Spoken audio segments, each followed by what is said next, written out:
Oh, come on, Rowan, you can do this. Hundreds of royals before you have successfully handled arranged marriages, and hundreds more will do it after you're dead and gone. This is not a fluke, this is the natural order of things. You always knew this was likely to happen. It was just a matter of time. And besides, this isn't so bad.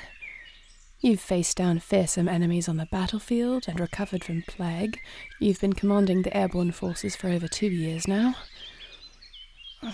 And they're a good match. They are kind-hearted for one, brave, obviously good at diplomacy and political strategy, or they would never have agreed to Mother's scheme in the first place.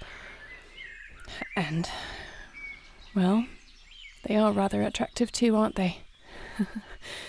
I'm sure you have enough in common to become friends, so stop panicking. This is going to turn out just fine. Get yourself together. Oh, Your Highness. Goodness, you startled me. No, it's all right. The garden is open to you too. You're not intruding. Yes, I'm fine. Well, I'll not lie to you. I'm struggling a bit with what I must do. What we must do. Talking to myself. Yes. Sometimes I need expert advice. Wait. How long have you been standing there? How much did you hear? Well, that is incredibly embarrassing. I promise I'm not usually this rattled. It's just that I worry. For some, both noble and common, marriage signals the end of whatever freedoms one might have had. And don't get me wrong, you don't give me the impression that you try to control every single aspect of my life, but I very much value my independence. And I don't know you that well, yet. Of course, that will come with time. Well, thank you for saying that. I look forward to being able to trust you, and I know I'm about to make vows in front of my entire kingdom, but I do promise you now that I will do whatever I can to preserve your personal freedoms as well. We will both have many responsibilities and will be expected to make many sacrifices, but I do not wish for you to feel stifled. If there is anything within my power that will help you, please do not hesitate to ask. But what brings you out here?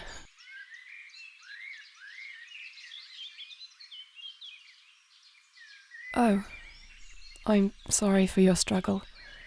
You can't possibly be having an easy time with this either. On top of everything, you're far away from home. However, I must admit, it does soothe me a bit to know that we're of one mind on this. It will be easier to get through it together, I think. Really? For one who claims to be nervous, you're making an excellent show of being calm. Well, I suppose I was keeping a cool facade myself, at least up until I thought I was alone out here. You look very nice, by the way. One thing I can say, despite not knowing you well, is that you'll make for a very fine-looking spouse. Thank you. The dress was my mother's. Well, it is wartime after all. It may be a royal wedding, but I don't see the need to spend the kingdom's funds on a lavish new gown and excessive floral arrangements when so many of my people have had to flee their homes with only the clothing on their backs. I asked instead that the money go towards extra supplies for the refugee camps. And I asked that some of it go towards a small gift to your own country. Several shiploads of our famous wine to be distributed to their households back in Saphira as a token of goodwill.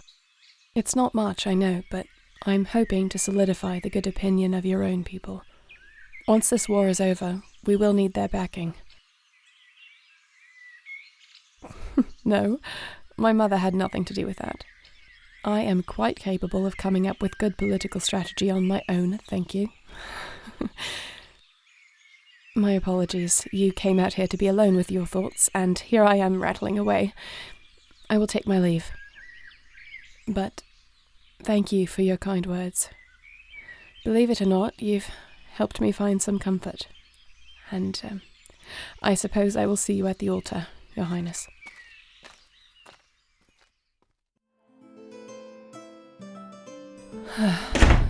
Well, we are married. It was a nice ceremony. And a lovely dinner. You noticed that? It's hard to eat much while dressed in this. Not to mention there were too many eyes on us. I'm used to being in the public eye, but I felt that I was under additional scrutiny today. Yes, well, I'm just grateful no one insisted on joining us here. It's something of an antiquated practice, but there are those who would push for it anyway. Luckily, Mother stopped that request immediately. We may simply get to know one another at our own pace. I've got to get out of this dress. I can barely breathe in it. I hate to ask, but I'd rather not call the servants back. Will you help me with the buttons in the back? Thank you. You know, it equally amuses and annoys me that a wedding gown is more difficult to get in and out of than armor. You would think that attire that can withstand sword slashes, arrow strikes, and fire would be more complicated than this thing. But apparently yards and yards of lace and beadwork reign supreme in that territory. Yes, that's far enough. Thank you. I had the servants set out something comfortable for you to wear, just over there. I'm going to change, and I'll give you a bit of privacy as well. By the way, that piece that you recited during the ceremony, I recognized bits of your continent's ancient language, but I couldn't translate it. What does it mean?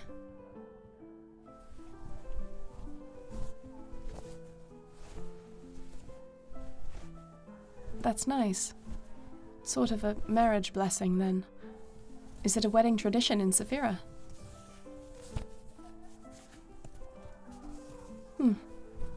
I'm grateful that you shared it today. Even if there weren't any delegates from Saphira to witness it, it was lovely. I look forward to learning more about your culture through our marriage, and I hope through our friendship as well. Are you decent? All right then. What is it? We're in shirts and trousers because I've planned to go out. With you, if you'll agree to come with me. I thought that given the circumstances, we should spend some time together, ideally away from the palace. And it's occurred to me that while I've seen your dragon form, you haven't seen mine. Fair's fair. So if you agree, I'd like to suggest a quick trip to the nearby mountains. It won't take us more than 10 minutes to fly there. I know a lovely spot where we can sit down and observe the entire sprawl of the city and see miles down the coast. It'll be a nice quiet place, away from everyone's eyes and ears. We'll transform just here, off of this balcony. Will you accompany me, Your Highness?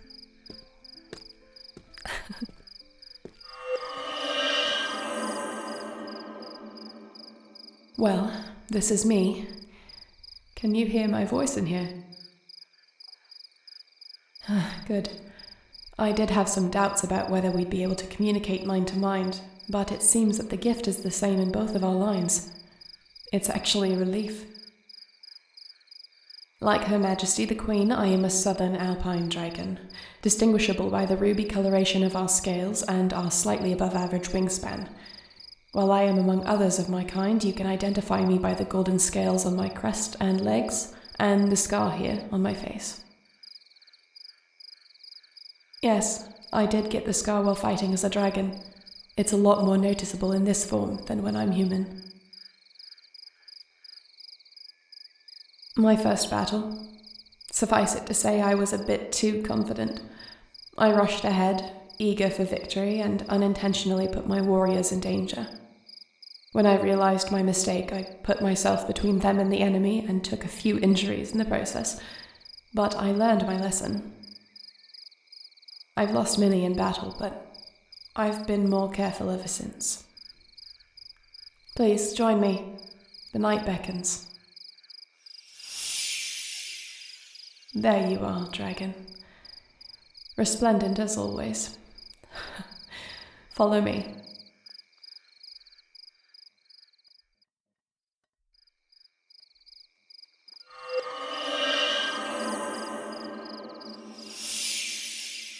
Ah, that's better. It's quite a bit cooler up here. Yes, I do often sneak out to fly around at night. Not that it's a great secret. Most people notice a dragon flying around overhead, and most people can identify me specifically on the horizon, but no one is equipped to do anything about it.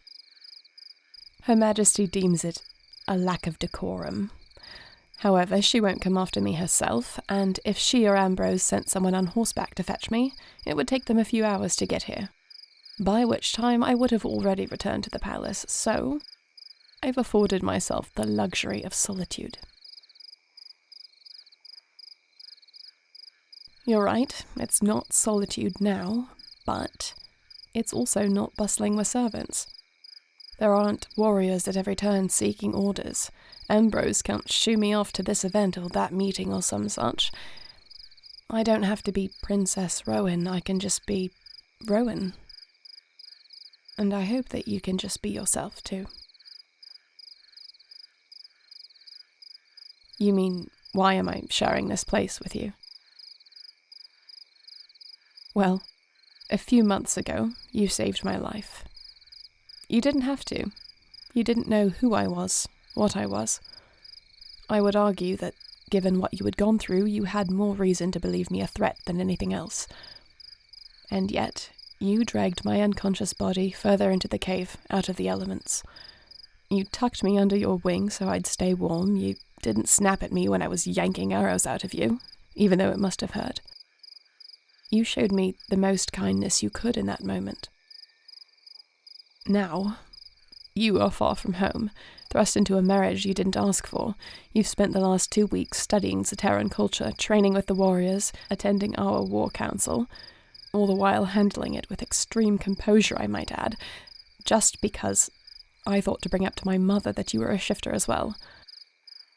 And I feel that the most kindness I can show you in the midst of all this is a place to retreat. A place away from prying eyes, a place that's safe, a place where I sometimes stockpile food and a bedroll in the interest of quieting my mind. We are both in way over our heads here, but we'll get through it together. And while I don't know that I can offer you my love just yet, you will always have my hand, and I will try to open up my heart to you. Oh, it's nothing, it's silly. It's just that, well, we kissed at the altar, but it was for show. 500 people witnessed the ceremony. It was more for them than for us.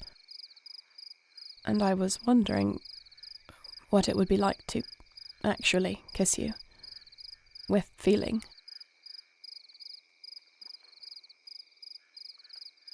I would like that, yes. Well, go on then.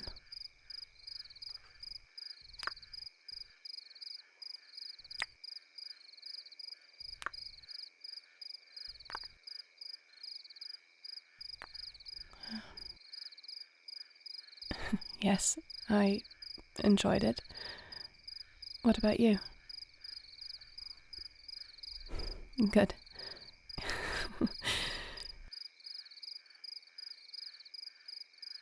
I don't know how they've done it either. Hundreds of arranged marriages across generations. One would think that someone among them would have written a tome on how to overcome the awkwardness. I suppose we'll sort it out, though. They all did, one way or another.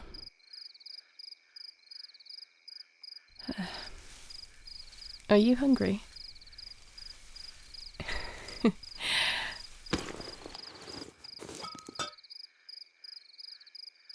Pastries, fruit, and wine.